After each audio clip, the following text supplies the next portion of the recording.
माझ्याकडे 25 लाख रुपये आहे, याचा मी काय करू? असा एक प्रश्न आपल्याच मनामध्ये कट्टर फॉलोअर्सनी केलेला आहे. ओके, प्रश्न एक्झॅक्टली काय, कारण एवढा सोपा पण प्रश्न नाहीये, तो पण डिटेलमध्ये अनालिसिस करायचा प्रयत्न करूया. त्याच्यावरती इन दॅट केस जर मी असतो तर मी काय केलं असतं, मी तुम्हाला या व्हिडिओमध्ये एक्सप्लेन करणार आहे. त्याच्या व्यतिरिक्त इतर अजून 2 क्वेश्चन आलेले आहेत, ते पण आपण या व्हिडिओमध्ये पण बघून घेऊया. ऑलराईट मित्रांनो, व्हिडिओमधली इन्फॉर्मेशन जर कुठेही फायदेशीर ठरत असेल, कारण दुसऱ्यांच्या प्रश्नांमधनं पण आपली जर उत्तर भेटत असतील तर त्याच्यापेक्षा बेस्ट गोष्ट काय होऊ शकते. तो चॅनलला लाईक जरूर करा, या व्हिडिओला लाईक करा आणि जास्तीत जास्त मराठी माणसांपर्यंत आपला व्हिडिओ शेअर करण्यास माझी मदत करा. जय हिंद, जय महाराष्ट्र. मित्रांनो, मी आहे महेश पाटील, शेअर मार्केटमधला एक ट्रेडर आणि इन्व्हेस्टर. जर तुम्हाला शेअर मार्केट माझ्याकडनं टोटली फ्री मध्ये शिकायचं असेल तर व्हिडिओच्या डिस्क्रिप्शन सेक्शनमध्ये लिंक दिलेला आहे. लिंकमध्ये क्लिक करून तुमचं नाव, मोबाईल नंबर, ईमेल ऍड्रेस तिन्ही गोष्टी माझ्या व्हॉट्सअप टीमला पाठवायचं. 24 वेळेत तुम्ही रिप्लाय करतील. ऑफर काय दिली ती पण डिस्क्रिप्शन वाचून घ्या, नंतर त्या लिंकमध्ये क्लिक करून जॉईन करा. माझ्या या बॅचेस दर 15 दिवसाला सुरू होतात. तर चला व्हिडिओची पण सुरुवात करूया. ज्यांनी वेबिनार सिरीज जॉईन केली नसेल तर लिंकमध्ये क्लिक करून आता जॉईन करून घ्या. चला व्हिडिओची पण सुरुवात करूया. सो प्रश्न कोणाचे आले, 3 प्रश्न मी घेणार आहे व्हिडिओमध्ये आणि मला खूप आवडतो असे काही प्रश्न आले. डेफिनेटली कधी कधी वेळ लागतो मला या प्रश्नांना उत्तर द्यायला. ह्यांनी बघा, गणेशजींनी प्रश्न 1 महिन्यापूर्वी विचारलेला होता, पण मला आज माझा मूड चांगला आहे, सो त्यामुळे हा चांगला मोठा प्रश्न आहे तो आज मी घेतोय. फर्दर नितीनजीचा पण प्रश्न आलेला आहे आणि आशिषनी पण प्रश्न विचारलेला आहे. सगळं 1 मंथ पूर्वीचे प्रश्न आहेत, पण डेफिनेटली तुम्ही पण जर काही तुमचे असे क्वेश्चन असतील कमेंट सेक्शनमध्ये जरूर टाका. चांगला प्रश्न असेल जो जास्तीत जास्त लोकांना फायदेशीर ठरत असेल त्याचं मी उत्तर पब्लिकली या Q&A सेशनच्या माध्यमातून द्यायचा मी प्रयत्न करेन. ऑलराईट, तर चला व्हिडिओची पण सुरुवात करूया. सो पहिला तर यांचा कमेंट काय आहे तो आपण बघून घेऊया. ह्याला मी पहिला थोडंसं झूम करतो, सगळ्यांना वाचता पण येत माझ्याबरोबर. ऑलराईट, सो झूम करूया. सो गणेशजी असं म्हणतात आहे की सर मी तुमचा कट्टर समर्थक आहे, मी 2021 पासून शेअर बाजारात गुंतवणूक करतो. ओके, खूप आभार. पहिल्या तर 2021 पासून मला फॉलो करतात. खूपच कमी लोक असतात जे कंटिन्युअसली फॉलो करतात आणि नॉर्मली पहिले तासाभरात जे व्हिडिओ बघतात ते ऍक्च्युअली खरे कट्टर फॉलो मी मानेन. ऑलराईट, पण एनिवेज 24,000 बघतात पहिले व्हिडिओ, ते आपण कट्टर फॉलोअर्स मानेन. ऑलराईट, सो 21 पासून हे गुंतवणूक करत होते. मी स्विंग ट्रेडिंग आणि ऑप्शन ट्रेडिंग दोन्हीमध्ये प्रॉफिटेबल आहे. खूप खूप कॉंग्रॅच्युलेशन्स. माझं वय 33 आहे. ओके, आणि मी गेले 12 वर्ष झाले एक जॉब करतोय. माझा दुसरा एक बिझनेस आहे. या दोन्ही गोष्टी मी जॉब करत असताना ऍडजस्ट करतो. ओके, म्हणजे त्यांचं शेअर मार्केट पण करतात, त्यांचा जॉब पण करतात आणि त्यांचा अजून एक बिझनेस आहे. परंतु माझा जॉब खूप मेहनतीचा आणि धावपळीचा आहे. जॉब मुळे मला शेअर मार्केट बिझनेस आणि माझा दुसऱ्या बिझनेसला जास्त टाइम देता येत नाही.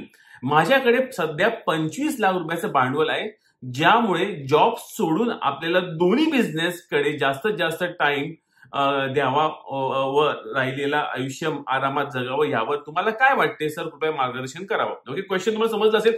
पहिलं तर खूप कॉंग्रॅच्युलेशन गणेशजी, वयाचे 33 वर्षी खूपच कमी लोकांकडे 25 लाखाची रक्कम साईडला असते. तर पहिलं तर खूप आभार. ऑलराईट, खूप मेहनत केली असेल तुम्ही ही रक्कम तुमची जॉईन करून सेव्ह करण्यासाठी. आता इन युअर केस जर मी असतो तर मी काय केलं असतं हे मी तुम्हाला सांगतो. ओके, माझी पण स्टोरी काइंड ऑफ सिमिलर आहे. वर्ष 2016 होतं. ओके, वर्ष 2016 होतं. 16 होतं की 15 होतं, 14 15 हा 16 होतं. मी ऍक्च्युअली जेव्हा जॉब सोडलेला होता जानेवारी 2016 मध्ये.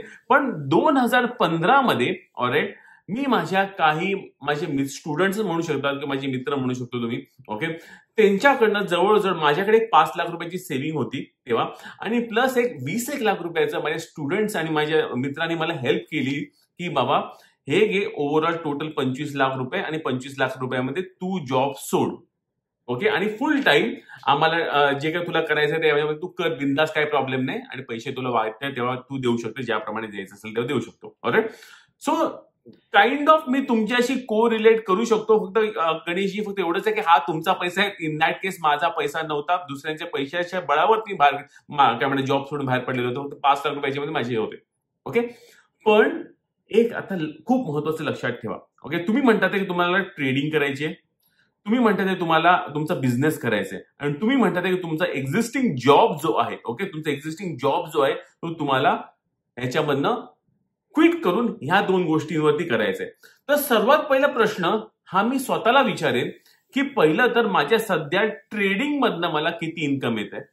ओके, ट्रेडिंग मला कन्सिस्टंट इन्कम नसतंच, पहिली गोष्ट तर तुम्हालाही माहिती आहे, मलाही माहिती आहे, तुम्ही प्रॉफिटेबल जरी असेल ऑप्शनमध्ये तर तुम्हाला माहिती आहे की कन्सिस्टंटली दर महिन्याला काय इन्कम ते नसतं. सो ट्रेडिंगचं इन्कम तुम्ही सोडूनच द्या. ओके, ते जे बनेल ते बोनस जरा नाही बनलं तरी प्रॉब्लेम नाही. सो ट्रेडिंगचं इन्कम गणितात आणायचं नाहीये.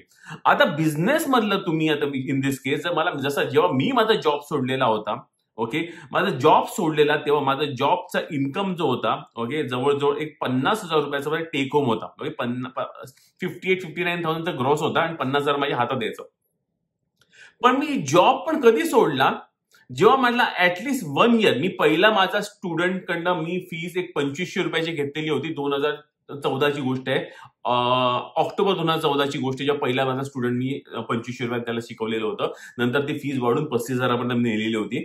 सो एक टाइम असा होता की मी म्हणजे जानेवारी 2015 पासून सांगतो, सरासरी मला वाटतं मी एक जवळजवळ एक 2 लाख रुपयाचा मी इन्कम पर मंथचा मी करायला लागलेलो होतो. अप्रॉक्सिमेट दर महिन्याला व्हायचा नाही, पण सरासरी 2 लाखचं इन्कम मी करायला लागलेलो होतो.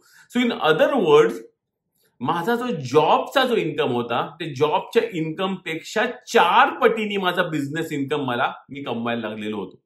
आणि ह्या इन्कम मध्ये थोडीशी कन्सिस्टन्सी 12-13 महिन्याची कन्सिस्टन्सी होती. ओके, सो प्रश्न तुम्हाला स्वतःला विचारायचा की जर मला हा जॉब क्विट करून माझी जर 25 लाखाची जी सेव्ह केलेली मुद्दल जर मला लावायची असेल धंद्यामध्ये, तर मला तो त्या बिझनेस मधनं ऍटलीस्ट 3 ते 4 पटीने इन्कम येत आहे का? उत्तर जर येस असेल तर डेफिनेटली जसं मी जॉब सोडून ह्याच्यामध्ये बिझनेस फुल टाइम केला, तर मग काय बिंदास काय टेन्शन नाही, मग तुम्ही ह्याच्यामध्ये बिंदास करू शकता. कारण एक इन्कम डाऊन होऊन किती होणार डाऊन? 4 पटीचं डाऊन 2 पटीला होईल, 2 पटीचं जाऊन ऍटलीस्ट जॉबच्या लेवलचा तर इन्कम भेटेल. सो ती कन्सिस्टन्सी जर मेंटेन करता आली तर डेफिनेटली जॉब सोडण्याचा डिसिजन तुम्ही घेऊ शकतात आणि ट्रेडिंग आणि बिझनेस तुमचा आहे त्याच्यावरती फोकस करा. परत सांगतो, याच्यामध्ये पण बिझनेसमध्ये पण फोकस करायचं असेल, जसं इन दिस केस माझ्यासाठी तुम्हाला शिकवणं हा माझा बिझनेस आहे, युट्यूब चॅनल माझा बिझनेस आहे. ओके, परत आपला म्युच्युअल फंड डिस्ट्रीब्युशनचा जो नवीन बिझनेस सुरू केला तो एक बिझनेस आहे. ओके, सो हे जे सगळ्या बिझनेसवरती माझा जवळजवळ 90 ते 95% मी वेळ त्याच्यावरती घालवतो. फक्त 5% माझा वेळ आहे ना ट्रेडिंग ऍक्टिव्हिटीज किंवा रिसर्च ऍक्टिव्हिटीज किंवा इन्व्हेस्टमेंट ऍक्टिव्हिटीज वरती जातो. ट्रेडिंग पण कमीच केलेली आहे, प्युअरली मेनली माझा फोकस सध्या इन्व्हेस्टमेंट्सवरतीच आहे rather than trading. Okay, verified panel तुम्हाला बघायचं डिस्क्रिप्शन मध्ये आहे, तिकडे चेकआउट करू शकता माझी व्हेरीफाईड पॅनल. ऑलराईट, पण महत्वाचा पॉईंट म्हणजे काय, फोकस ठेवायचा आहे तुम्हाला फक्त आणि फक्त की माझा बिझनेस इन्कम माझा किती मला देणार, आणि हा बिझनेस इन्कम ते जॉब इन्कम 4 पटीने असेल तर डेफिनेटली याच्यामध्ये बिंदास काम करू शकतो. ऑलराईट, सो हे झालं जर मी तुमच्या जागेवर असतो तुम्ही काय केलं असतं. ओके, आय होप तुमच्या प्रश्नाचं उत्तर मिळालेलं आहे गणेशजी. आता सेकंड क्वेश्चनचं उत्तर घेऊया. नितीनजीने विचारलेलं आहे की जॉब सोडून फुल टाइम ट्रेडिंग मध्ये केव्हा यायचं ते सांगा सर, आणि मी ऑप्शन मध्ये करतो पण माझे ओव्हर ट्रेडिंगमुळे मला लॉस होतोय सर, मी सकाळी 1 ते 2 हजार रुपये प्रॉफिट काढू शकतो सर. ओके, ऑप्शन ट्रेडिंग आता मी ऑलरेडी फुल टाइम ट्रेडिंग सोडून कधी यायचं आहे, जेव्हा तुमचा दुसरा बिझनेस असेल, ज्या बिझनेसमधनं तुम्हाला 4 टाइम तुमच्या जॉबचा इन्कम येत असेल तर तेव्हा तुम्ही यावं, हे माझं सरळ उत्तर राहील तुम्हाला पण. ओके, आणि फर्दर महत्वाची म्हणजे ऑप्शन ट्रेडिंग मध्ये जर सक्सेसफुल खरंच व्हायचं असेल ना मित्रांनो, परत मी मागेही बोललेलो होतो, मे बी परत एक व्हिडिओ आणेन तुमच्यासाठी, तर काय बोललेलो होतो की ऑप्शन ट्रेडिंग मध्ये काम करायचं सकाळी 9:30 किंवा 9:15 ते 10:30च्या दरम्यान करायचं. 1-2 ट्रेड मारले, पुरे बंद करून दुकान जायचं घरी. दिवसभर जर तुम्ही कम्प्युटरच्या समोर बसाल, जो सकाळी कमवलेला पैसा गमवून जाईल. असे किती लोकांनी केलेला आहे सकाळी कमवलेला पैसा संध्याकाळी गमवून गेलेला आहे? तर तुमचं उत्तर काय म्हणतात, तुम्ही येस असेल तर उत्तर येस द्या. बघूया किती लोकांनी ऑप्शन मध्ये सकाळी कमवले आणि संध्याकाळी कमवलेले आहेत. मेजॉरिटी ऑफ टाइम माझंही हे सीन झालेलं आहे की दिवसभर जर कम्प्युटर स्क्रीनकडे बसलो तर डेफिनेटली संध्याकाळपर्यंत लॉस होतं. ह्याच्या मागचे सायकोलॉजिकल कारण सिम्पल, म्हणजे जर आपण आपलं डोकं जे आहे पहिले 1 तास फ्रेश असतं, नंतर ते फटीक होतं आणि काही ना काही चुकीचे डिसिजन घेतो. ओके, ते मागचं हे सायकोलॉजिकल लॉजिक आहे. फायनली आशिषजींचा खूप जुना प्रश्न आहे, मला विचार करतो एक छानपैकी व्हिडिओ बनवावा, पण डेफिनेटली इन डिटेलमध्ये पुढे एकदा व्हिडिओ बनवेन. पण आता सध्या तुमच्या प्रश्नाचं उत्तर पण देऊन जातो आपण. सर, डिव्हिडंड वाले शेअर्स मध्ये इन्व्हेस्ट करायचं असेल तर कमीत कमी किती पर्सेंटेजचा डिव्हिडंड चांगला मानला जातो? सो डिव्हिडंड वाल्या शेअर्स पेक्षा डिव्हिडंड ग्रोथ देणाऱ्या शेअर्स वरती फोकस द्या. ओके, जी कंपनी आजच्या तारखेला 1 रुपयाचा डिव्हिडंड देते, पुढच्या वर्षी ते 1 रुपये 50 पैसे डिव्हिडंड देते, या पुढच्या वर्षी 1 रुपये 60 पैशाचा डिव्हिडंड देते.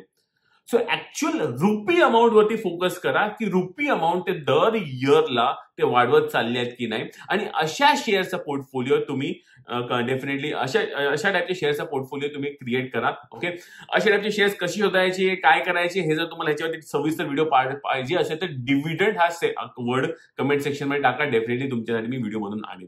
राईट मित्रांनो, व्हिडिओ आवडला असेल तर व्हिडिओ लाईक जरूर करा. परत सांगतो, तुमचे कमेंट्स हे बऱ्याच लोकांना मदतशीर ठरेल, आणि जे प्रत्येक कमेंटला मी आन्सर देतोच, पण काही असे ठराविक कमेंट्स मी सगळ्यांसाठी आणेन जेणेकरून तुमच्या क्वेश्चन मधून लोकांना शिकता येईल, आणि हा Q&A चा हा जो व्हिडिओ असेल हा रेग्युलर बेसिस मध्ये मला आणायला भेटेल. ऑलराईट, काही पण कमेंट्स असेल, काही पण क्वेश्चन विचारायचे असेल, डेफिनेट कमेंट सेक्शन मध्ये टाका. परत एकदा, ज्याला पण माझ्याकडनं शिकायचं असेल, परत सांगतो, फ्री वेबिनार सिरीजचं ऑप्शन तर अवेलेबल आहेच, पण जर तुम्हाला माझ्याकडनं क्लासरूम मध्ये शिकायचं असेल, दोघांमधला एकच फरक, ओके, मी फायनली डिसाईड केलं दोघांमधला फरक काय आहे. मी आता पण म्हणतो दोघांमध्ये फरक नाही, ऍक्च्युअली थोडासा फरक आहे. फरक एवढाच आहे की तुम्हाला जर सायकोलॉजी लेवलला जर शिकायचं असेल, ट्रेडिंग सायकोलॉजी, कारण कसं आहे की जेव्हा तुम्ही तुमच्याशी भेटतो, तुमच्याशी बोलतो, तुमचे जे इश्यूज आहेत त्याला कसं काउंटर करायचं, ते सायकोलॉजी काउंटर कशी करायची, ते जे ऍडिशनल जे आहे ते इन पर्सनच होतं, म्हणून तो क्लासरूम एक ऑप्शन आहे. पण बेसिक नॉलेज, ते माझ्या लेवलचं नॉलेज जर पाहिजे असेल तर फक्त वेबिनार सिरीज केली तर मोर देन इनफ आहे. पण एक पाऊल पुढे जाऊन ट्रेडिंग सायकोलॉजी जर तुम्हाला तुमची फिक्स करायची असेल, जी 90% एनिवेज अकाउंट करते, तर डेफिनेटली हवे क्लासरूम सेशनला या. क्लासरूम हा शब्द व्हॉट्सअप करा. माझ्या व्हॉट्सअप नंबर 8452935252 वरती माझी टीम तुम्हाला पाठवून देईल. येणारी बॅच 3 दिवसाची बॅच मुंबईला येते फेब्रुवारीमध्ये. जय हिंद, जय महाराष्ट्र.